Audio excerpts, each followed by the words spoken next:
Buenas noches a todos. Quiero, antes de iniciar la clase, darle la gracia a Miguel Flores, a Eddie Cristian y a Erika, ya que fueron los únicos que se interesaron realmente por el curso. Eh, Ayer en la noche se programó la reunión, pero nadie se conectó. Entonces, pues dije, bueno, a lo mejor se cancela el curso, ¿verdad? Pero empecé a recibir mensajes de ustedes y pues me animé a seguir con este proyecto, ¿verdad? Y gracias a los tres por su compromiso y claro que sí, voy a grabar las sesiones, grabar clases para que ustedes puedan acceder a ellas. Estaré mandándoles el enlace para que la puedan ver en su celular o computadora. También les mandaré las diapositivas y el PDF con la información de la clase para que ustedes lo tengan ahí a la mano. Les pido también nada más que hagan las tareas que se vayan dejando, ¿verdad? Y si tienen alguna duda, pueden con toda confianza mandar un mensaje personal y yo trataré de contestarlo a la brevedad posible. Claro que sí, cómo no.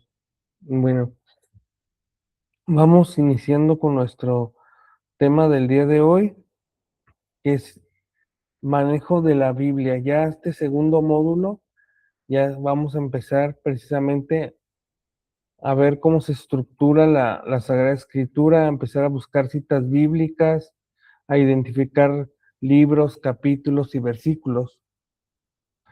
Es bien importante que tengan su Biblia a la mano, ¿verdad? Es primordial su Sagrada Escritura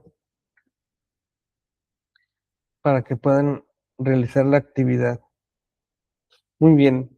Este, Primero, antes de iniciar ya con la búsqueda de las citas, vamos a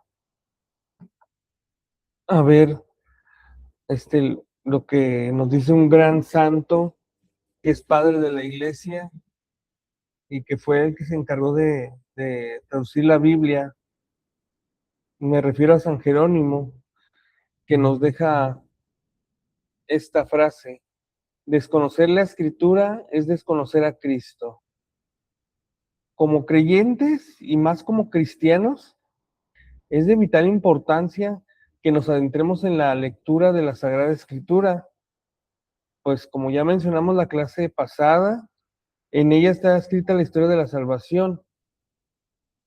Sabemos que la Iglesia Católica es custodio de la palabra y nos insiste a esto, nos invita pues a acercarnos más a la Sagrada Escritura.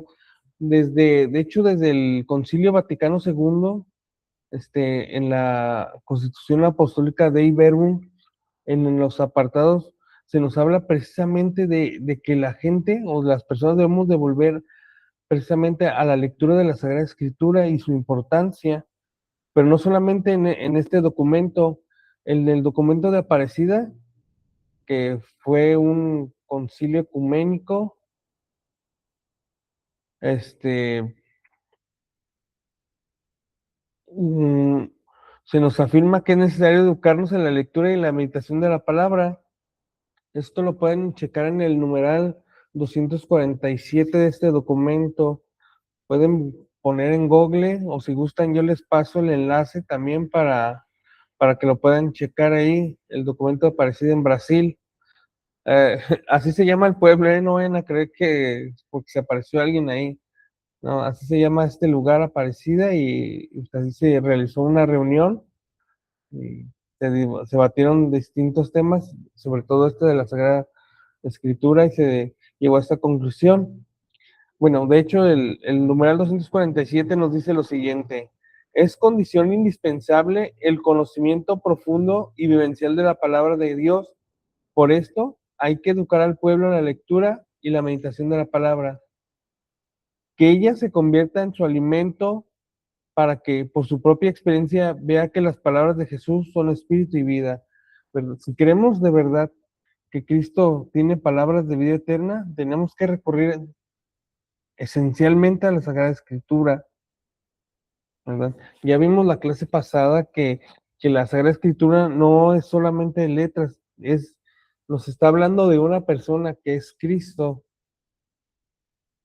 ¿verdad? Ya desde los primeros libros se nos habla precisamente de la promesa de Dios de mandarnos un Mesías. Si se van al Génesis capítulo 13, versículo 14 y 15 de su Biblia, van a ver precisamente de lo que les estoy hablando. Vamos a buscar la cita para que ustedes puedan escuchar. Y si gustan, también pueden ustedes ir buscando esta cita. Es Génesis, capítulo 3 versículo 14 y 15. Nos dice lo siguiente. Entonces Yahvé Dios dijo a la serpiente, por haber hecho esto, maldita seas entre todas las bestias y entre todos los animales del campo. Sobre tu vientre caminarás y polvo comerás todos los días de tu vida. Enemistad pondré entre ti y la mujer, entre tu linaje y su linaje. Él te pisará la cabeza mientras echas tú su calcañar o su tobillo. Y a la mujer le dijo, tantas haré tus fatigas cuantos sean tus embarazos, con dolor parirás los hijos hacia tu marido, irá tu apetencia y él te dominará. Palabra de Dios. Bueno, como vemos aquí, ya desde antiguo se nos estaba hablando precisamente del hijo de la promesa, ¿verdad? Se nos habla de Cristo, ¿verdad? Venido al mundo por mujer, no creado así por creación de Dios, sino engendrado, como nos dice el credo, ¿verdad? Será engendrado, no creado. Entonces vemos que desde antiguo se nos estaba prometiendo un Mesías.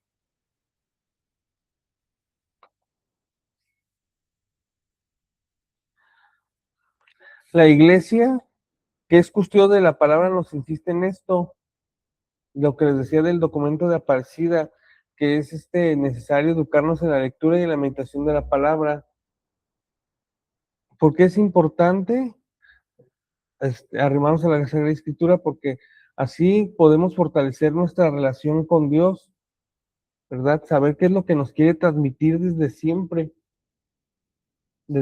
porque dentro de la Sagrada Escritura está escrita la historia de nuestra salvación, ¿verdad? Vemos desde el principio de la creación hasta el culmen que es Cristo. Se fijan, en esa secuencia, creación, patriarcas, éxodo, mm, tierra prometida, monarquía,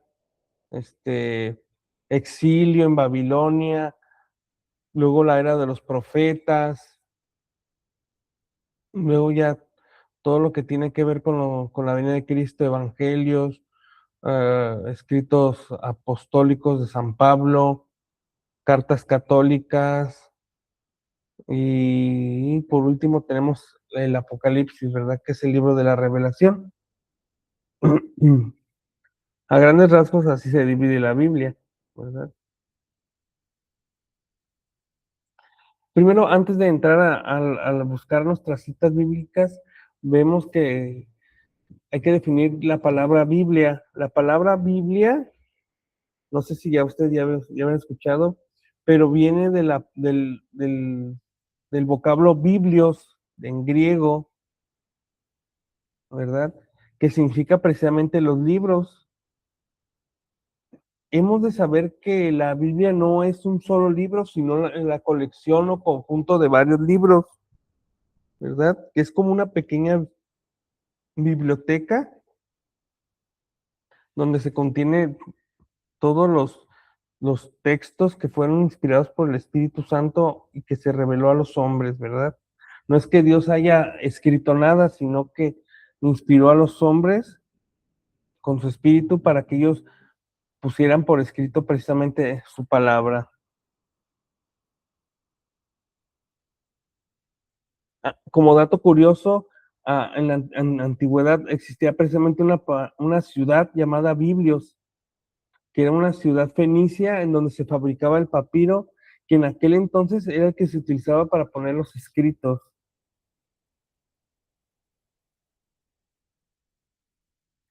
Vamos a ver quién es el autor de la Biblia. Y aquí tenemos dos respuestas interesantes. Pero si tendremos que usar la lógica, pues diríamos que Dios es el autor de la Sagrada Escritura, ¿verdad? Y esta respuesta es válida, pero también recordemos que detrás de todos los libros también hay una labor humana, porque si no, pues no se hubieran podido escribir. Además de que Dios no está de la participación de los hombres, no porque lo necesite necesariamente, sino porque para que nos veamos involucrados en esto, ¿verdad? Dios se revela a los hombres a través de, de- de- de los escritos y de los escritores. Bueno, y es que detrás de cada libro escrito y puesto en la Biblia hay hombres que recibieron la inspiración y a los cuales se les reveló Dios. Es por eso que en sí tiene dos autores, Dios y los hombres, los cuales el Espíritu movió e inspiró a escribir. Es lo que les estaba mencionando. Dios inspiró a estos hombres a través del Espíritu Santo y los movió a poner sus palabras por escrito, ¿verdad? Para que fueran compartidas, para que no se perdieran, ¿verdad? Porque siempre es muy difícil pasar algo de boca en boca. Bueno, existe lo que es la tradición oral, claro que sí, porque antes antiguamente era muy difícil escribir un libro, costaba mucho tiempo, mucho esfuerzo. Y pues como no había el tipo de papel que usamos ahora, pues se iba desintegrando el papiro, ahora ya ven que ya los podemos tener hasta de forma digital, ¿verdad? Es un gran avance, pues no se necesita de un papel físico para estarlo leyendo, aunque yo prefiero también los libros impresos. Bueno, este, vamos viendo la división de la Biblia. Ya les había yo mencionado que una Biblia católica tiene 73 libros, ¿verdad? Y de esta división, los primeros cinco, que son Génesis, Éxodo, Levítico, Números y Deuteronomio, se conocen como los libros de la ley o la Torá para los judíos, ¿verdad? En esto se habla, pues, en el primer libro que va desde la creación hasta el paso del pueblo por el desierto antes de llegar a la tierra prometida. En estos libros vamos a encontrar a personajes importantes como Adán, el primer hombre. ah, Tenemos también a Abraham, nuestro padre en la fe, Isaac, Jacob, que son los primeros patriarcas. Después encontramos a Moisés, ¿verdad? Que es el libertador del pueblo. Ah, Encontramos a Josué, aunque ya después de eso ya vienen otros libros. Después de los libros del Pentateuco, se puede dividir los libros de la siguiente manera, que son históricos, ¿verdad? Que son Josué, Jueces, Ruth. Este libro de Ruth tiene mucha importancia y es como una conexión para saber el linaje de David, el rey. Vemos también después que al primer profeta como tal, a Samuel, los dos libros de Samuel, luego viene la monarquía con los libros de los reyes, después el libro de Crónicas, que es casi como un recuento de lo de reyes, pero omitiendo ciertas partes de como el pecado que cometió David con la mujer de Urías. Solamente se habla un poco más de lo esplendoroso que fue la época de la monarquía. Después viene Esdras y Nehemías, que son libros después del exilio, porque han de saber que el pueblo de Israel fue invadido por imperios poderosos y fueron llevados al exilio, ¿verdad? A Siria y a Babilonia, ¿verdad? Viene después también algunos libros como Tobías, Judith, Esther, que nos relatan historias edificantes, llenas de mucho valor, mucho contenido como para reflexionar. Y luego vienen los uno y 2 de Macabeos, que es un poquito antes de lo de llegar a Cristo. Y también tenemos los libros poéticos sapienciales. Empezamos con el libro de los Salmos. La mayoría fueron compuestos por David, pero también hay otros autores de los Salmos. Ahí después veremos precisamente eso de los Salmos. Cantar de los Cantares, que es como más poesía. Las Lamentaciones de Jeremías, Job, que quien ha escuchado la historia de Job, ¿verdad? Proverbios, Sabiduría, Eclesiastés y Eclesiástico. Si se fijan cada uno, en esta tabla que les puse, ahí vienen las abreviaturas. Puede variar de Biblia en Biblia, estas abreviaturas no tienen por qué ser las mismas. Aquí lo importante es que ustedes manejen su Biblia y empiecen a aprender de ella cómo se abrevian. De hecho, la mayoría de las Biblias trae un apartado para abreviaturas, para que ustedes puedan empezar a localizar los libros. La Biblia de Jerusalén, que es la que yo manejo, tiene como estos uñeros, no sé cómo se les dice, ¿verdad? Este, aquí se fijan, estos hendiduras aquí en las páginas, aquí trae precisamente el nombre de los libros, bueno, la abreviatura de los libros para que los localicen más rápido. Espero que si pueden, se hacen de esta Biblia, si no, con la que tengan en casa, son todas muy buenas. Pero esto realmente facilita la búsqueda de textos. Bueno, continuamos con nuestra clase. Estos son libros del Antiguo Testamento los que estoy leyendo. Después vienen los libros proféticos que son Isaías, Jeremías, Baruch, Ezequiel y Daniel, que son los profetas mayores, ¿verdad? Hay varias formas de clasificar los profetas. Una de ellas es esta, mayores y menores. Y no es porque hayan sido más o menos importantes, sino por la extensión de sus escritos, ¿verdad? Esencialmente estos primeros 5 profetas tienen una extensión muy larga en sus textos, ¿verdad? Después viene Oseas, Joel, Amós, Abdías, Jonás, Miqueas, Nahum, Habacuc, Sofonías, Ageo, Zacarías y Malaquías. Y esto dará en total 46 libros, que son los que forman el canon del Antiguo Testamento. Ahora nos vamos al Nuevo Testamento y si tenemos los libros históricos del Nuevo Testamento, podemos poner aquí a los evangelios, empezando por Mateo, Marcos, Lucas y Juan, y los Hechos de los Apóstoles. Después viene el Corpus Paulino, este, que también tiene sus propias divisiones, pero ahorita vamos a hacer mención no más de ellos. Empezamos con Romanos, primera y segunda de Corintios,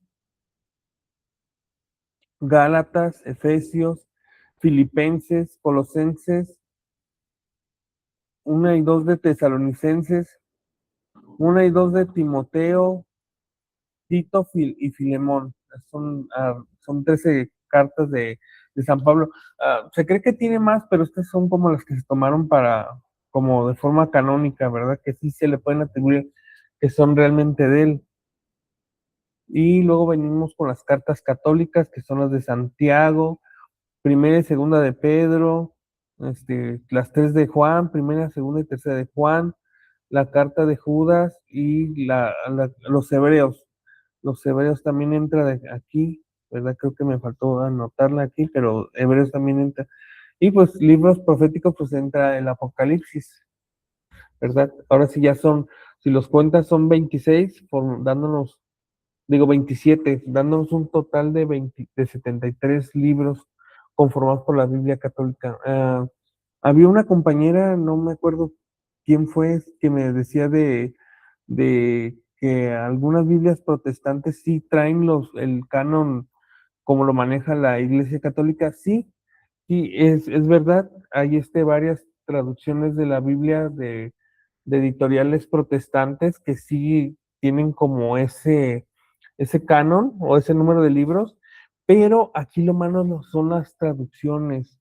Recordemos que los hermanos protestantes siempre acomodan las cosas a su conveniencia, así que por lo regular mejor, si pueden hacerse con una Biblia católica, mejor, porque a veces la Reina Valera o alguna otra de que usan los hermanos vienen como recortadas, vienen, a lo mejor les quitan hasta información, les quitan versículos.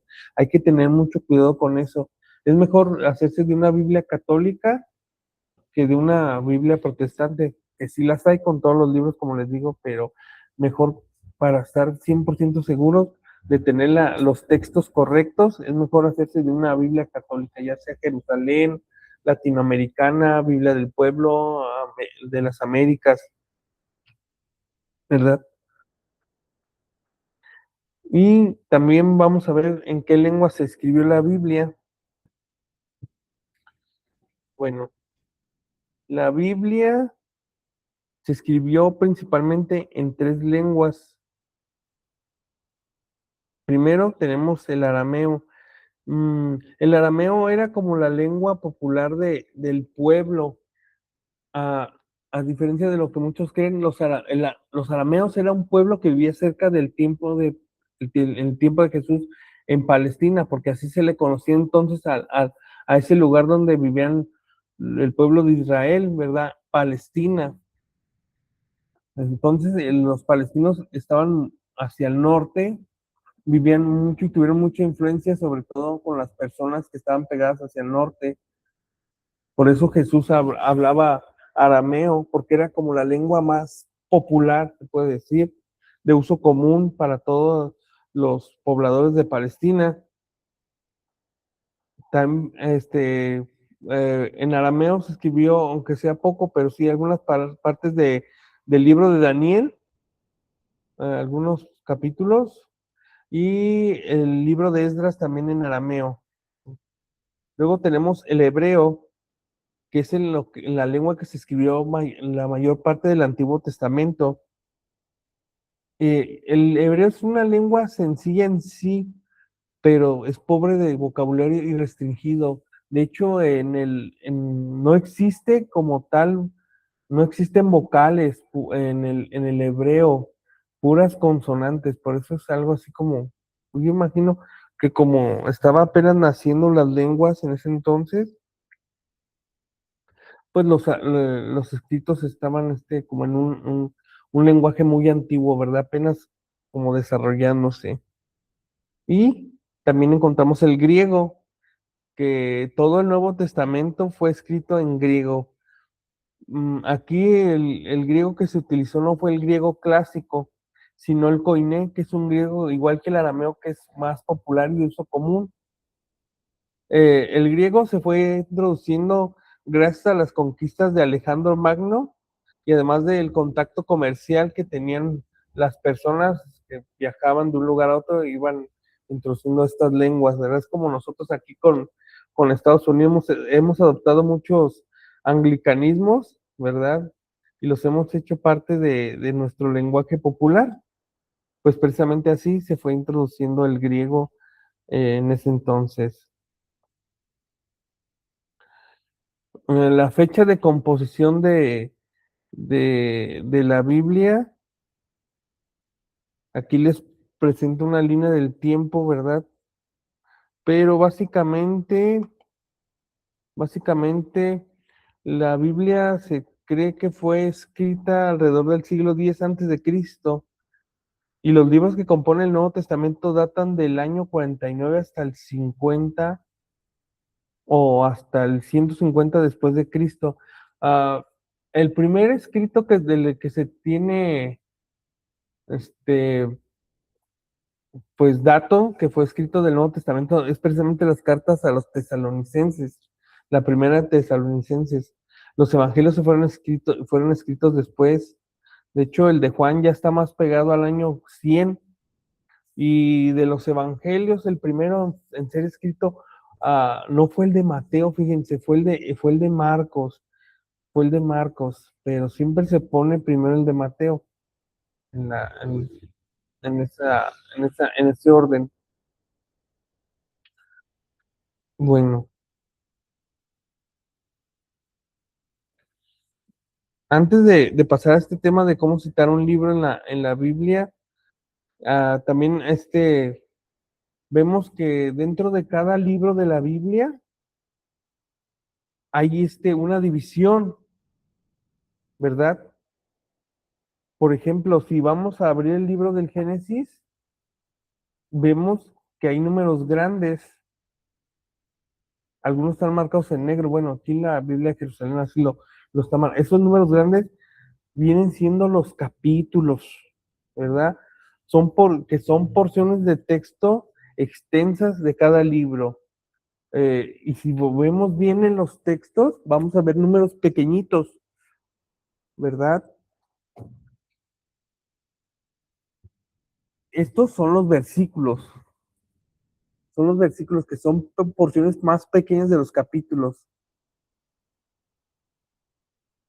Por lo regular, no, yo creo que sí es así en todas las Biblias.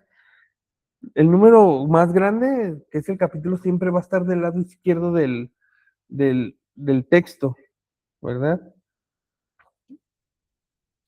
El número de capítulos de cada libro, pues varía entre uno y otro. Habrá algunos que sean más cortos. Por ejemplo, tenemos el libro de Ruth, son 4 capítulos nada más. O, por ejemplo, tenemos los Salmos, que son 150, ¿verdad? Son bastantes. Tenemos escritos muy largos, como el libro de Isaías, que son 60 y tantos capítulos. Y también el número de versículos es variable dependiendo la extensión de cada capítulo.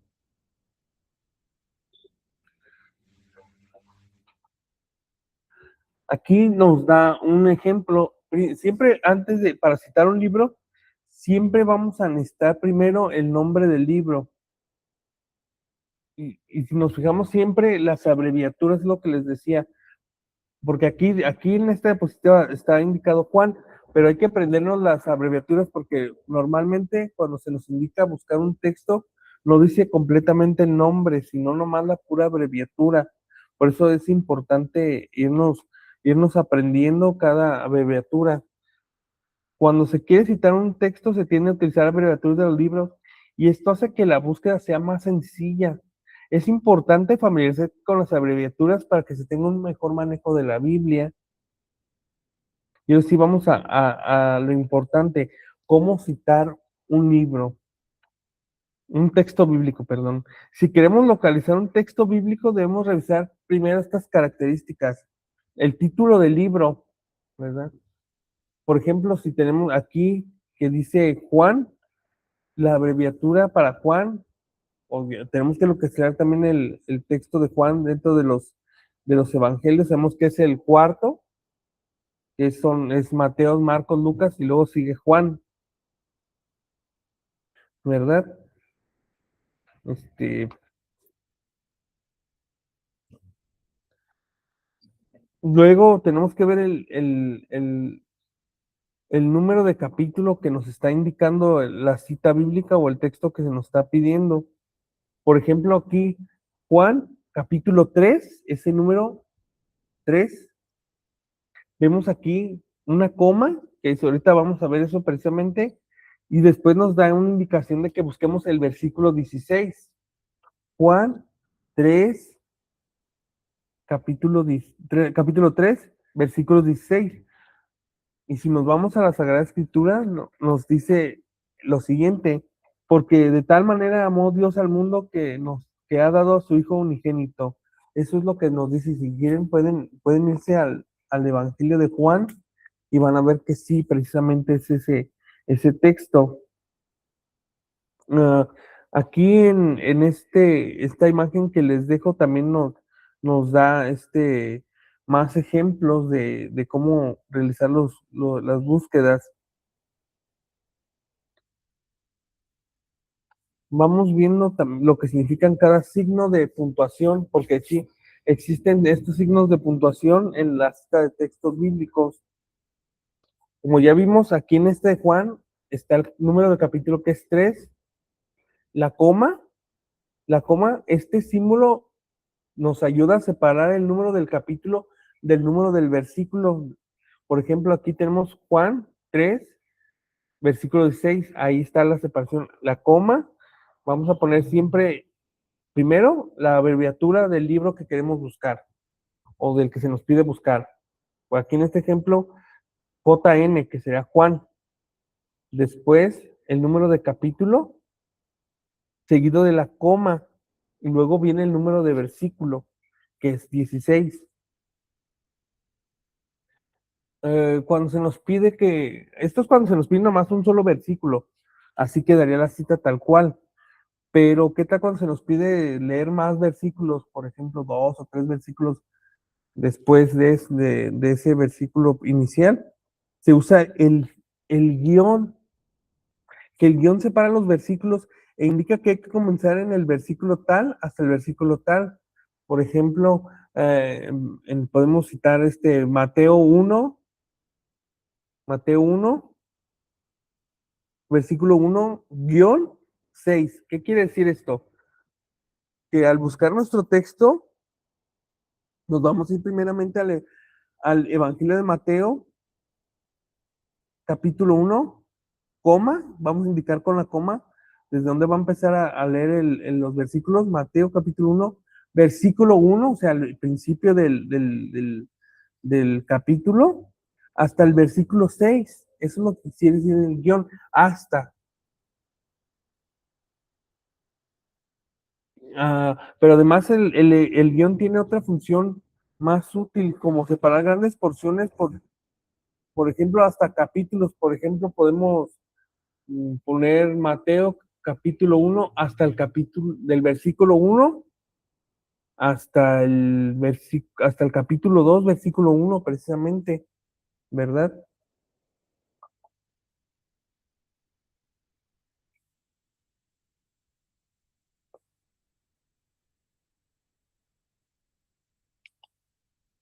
Entonces, quedaría algo así. También hay veces que se usa el símbolo punto.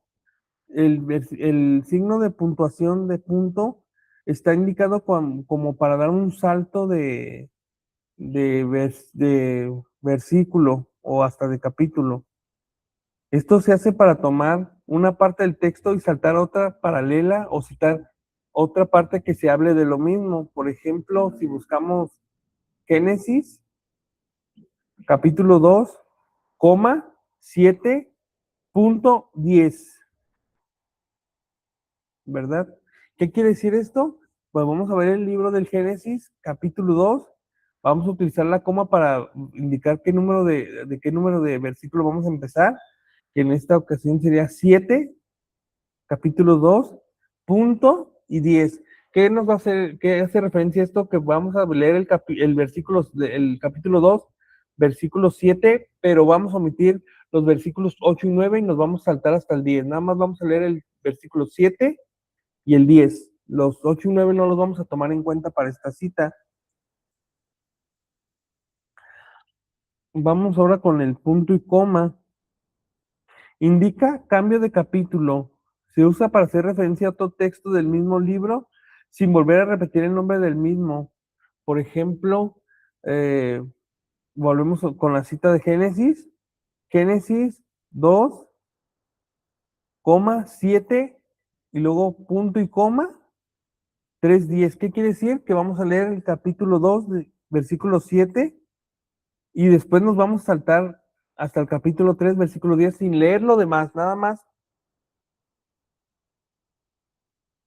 lo que se nos está indicando. Aquí se hizo de esta forma, ¿por qué? Porque nos está indicando que vamos a saltar de un capítulo a otro, ¿verdad? Pero que pertenece al mismo libro, no como que se está yendo a otro libro, no, dentro de este mismo libro, ¿verdad? Entonces no vamos a leer nada más el 2:7 y después nos vamos a saltar hasta el 3:10, o sea, capítulo 3, versículo 10. Dentro de los capítulos también o de la citación bíblica existen las letras. Pueden ser, primero podemos tener la letra A, B o C.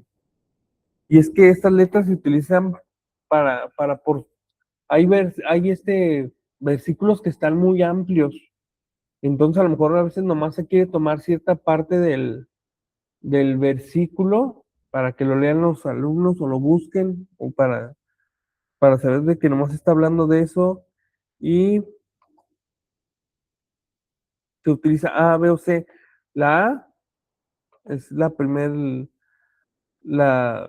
letra, o sea, la primera parte de ese versículo, porque casi siempre es una porción hasta donde exista un punto de punto y seguido o punto y aparte. Esa es la letra A, la primera parte de esos versículos, de ese versículo. La B es la segunda parte de ese mismo versículo y C, la tercera parte, perdón. Esto pasa sobre todo cuando se citan versículos muy extensos, como les decía. Y de hecho aquí dentro del documento les voy a dejar estos ejemplos, ¿eh? A lo mejor en las diapositivas no se ve, pero dentro de aquí del PDF sí se va a ver. Nos da un ejemplo aquí, que es el libro de Jeremías, capítulo 15, versículo 10. A. O sea, nomás leer la primera parte del versículo 10. Después, mm, vamos a ver los libros canónicos de la Biblia. Los libros canónicos o el canon, como se le conoce, son los libros que la iglesia reconoce como inspirados y corresponden al canon actual. Durante mucho tiempo, la iglesia primitiva, en los primeros años y de hecho en los primeros siglos de la iglesia primitiva como tal, no había como un consenso de cuáles libros eran inspirados y cuáles no. Entonces hubo varios concilios ecuménicos que eran como reuniones de obispos que se reunían en un lugar para debatir precisamente temas de fe, para responder algunas herejías o para dejar en claro esto. Y finalmente en Roma, en el 382 creo, por parte del Papa San Dámaso, se pudo definir ahora sí cómo se iba a estar conformado el canon actual, que es el que utilizamos precisamente actualmente de la iglesia, ¿verdad? La Biblia, que está conformada por 73 libros, como ya vimos. Hay libros deuterocanónicos que estos fueron, que los judíos y los protestantes no los tomaron en cuenta porque piensan que no son inspirados, sobre todo los judíos porque no están escritos en hebreo, por eso no los tomaron en cuenta. En este ejemplo tenemos libros como el de Tobías, Judith, los dos libros de los Macabeos, Sabiduría, Eclesiástico, Baruch, algunas partes de Daniel y Esther, siendo que no así que la Iglesia Católica sí los considera inspirados y los puso dentro del canon y forman parte de la estructura actual de la Biblia. Luego vienen los libros apócrifos. Los libros apócrifos, este, no es que sean como falsos, sino que la iglesia no los tomó en cuenta porque algunos, los consideran que se alejan a veces de la enseñanza que se quería transmitir por parte de los apóstoles o porque tenían hechos muy, muy fantasiosos. Por ejemplo, he escuchado que en el Evangelio de Pedro, apócrifo de Pedro, ponen a cocinar un pescado dorado, lo doran y después de la nada el pescado resucita y ya, pues, o sea, siendo algo muy fantasioso e incoherente. Aunque, pues, no debemos despreciar, porque algunos de ellos han aportado datos interesantes. Ejemplo, pues, por ejemplo, los nombres de los Reyes Magos, ¿verdad? Porque si nos vamos a los evangelios, nunca se nos mencionan los nombres de los Reyes Magos. Búsquenle ahí, sobre todo en el libro de Mateo, no se nos habla de los reyes, de los nombres de los Reyes Magos. O tenemos otro dato interesante, como son los nombres de los padres de la Virgen María, ¿verdad? Joaquín y Ana. Entonces, todos estos a veces aportan cosas valiosas, pero no son tomados en cuenta, por lo que ya les dije. Bueno, y aquí como actividad van a escribir las abreviaturas que les dejé aquí en el documento. Por ejemplo, escriben cómo se lee, nada más. Y si quieren buscarlas dentro de su Biblia para que se vayan acostumbrando a ir manejando su Biblia, ¿verdad? Bien, son una, dos, tres, cuatro, cinco, seis, siete. pero igual a lo mejor les mando un poquito más para que vayan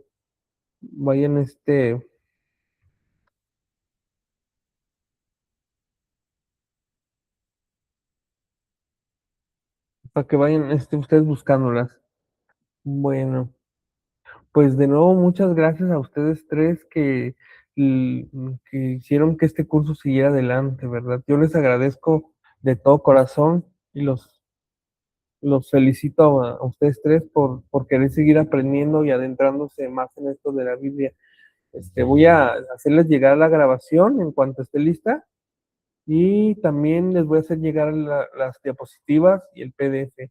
Y como les vuelvo a repetir, cualquier duda, cualquier pregunta que tengan, me pueden mandar mensaje personal, ya no por el grupo, como les digo, ya a lo mejor deshago el grupo o voy a ver quién más se quiere anotarse, decirles pues que ya está la segunda grabación y a ver quién quiere continuar con este curso, ¿verdad?